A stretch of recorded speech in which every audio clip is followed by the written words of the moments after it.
अगले साल यूपी में चुनावी दंगल का आगाज होगा और इसके लिए हर पार्टी अपना अपना दांव चल रही है।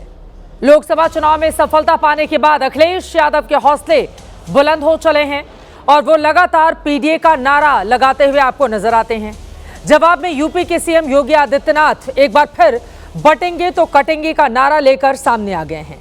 सीएम योगी कल से लेकर आज तक लगातार हिंदू समाज की एकजुटता की बात कर रहे हैं।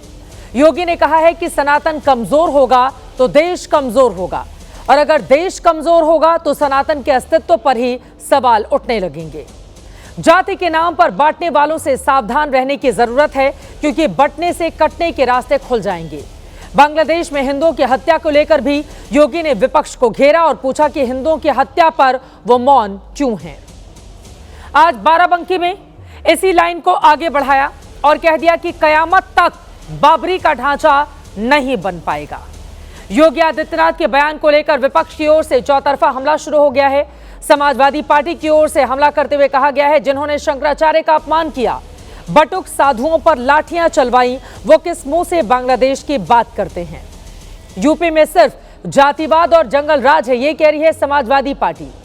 वहीं आज लोकसभा में बजट पर चर्चा के दौरान अखिलेश यादव ने वाराणसी के मणिकर्णिका घाट में मंदिर तोड़े जाने का मुद्दा उठाया।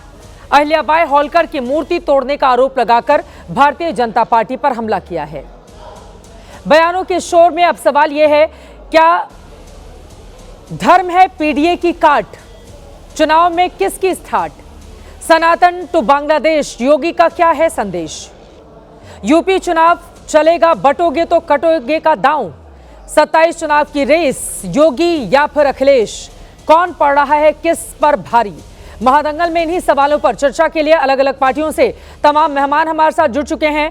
उनका परिचय आपसे करवाऊं, लेकिन उसके पहले आज दिन भर इस मुद्दे को लेकर जुबानी जंग उत्तर प्रदेश में कैसे तेज हो चली है, पहले बयानों के बाढ़ सुनिए।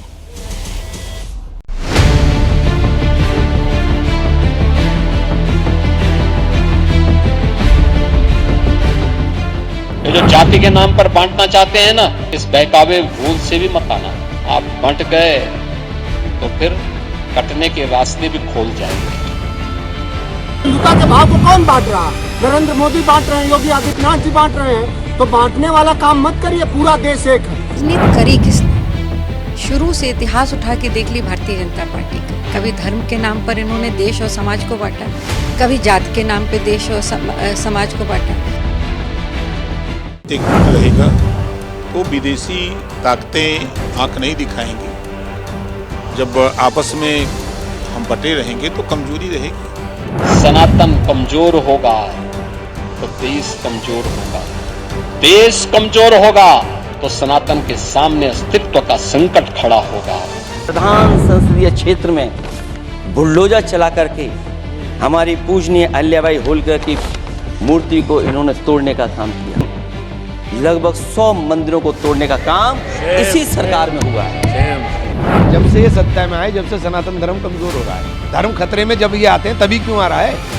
70 साल से तो धर्म खतरे में नहीं था, अब धर्म खतरे में आ गया। बांग्लादेश के मुद्दे पर ये सब मौन है। बांग्लादेश में जो मारे जा रहे हैं हिंदू, तो कौन है? ये सब दलित हिंदू है, ये दलित हिंदू है, कोई नहीं बोल रहा है। योगी जी स्पष्ट रूप से नरेंद्र मोदी जी को कहिए, साफ साफ बयान दीजिए नरेंद्र मोदी की सरकार के खिलाफ, क्योंकि यहाँ विपक्ष के नेता कुछ नहीं कर सकते। बांग्लादेश में जो कुछ करेगी सरकार करेगी। कयामत के दिन तक भी कभी कयामत का दिन तो कभी आना ही नहीं है और इसलिए बाबरी ढांचे का पुनर्निर्माण कभी होना ही नहीं। जो कयामत के दिन आने का सपना देख रहे हैं, ऐसे ही सड़गल जाएंगे, कभी वो दिन आने वाला नहीं है। अब कयामत से कयामत तक की बात भी उत्तर प्रदेश के चुनाव के ठीक पहले मैदान में आ चुकी है। इन सब के बीच बांग्लादेश के मुद्दे को भी बार बार उठाया जा रहा है। किसकी होगी जीत, किस मुद्दे पर डाले जाएंगे वोट, लेकिन अभी से चुनावी सरगर्मी उत्तर प्रदेश में तेज हो चली है।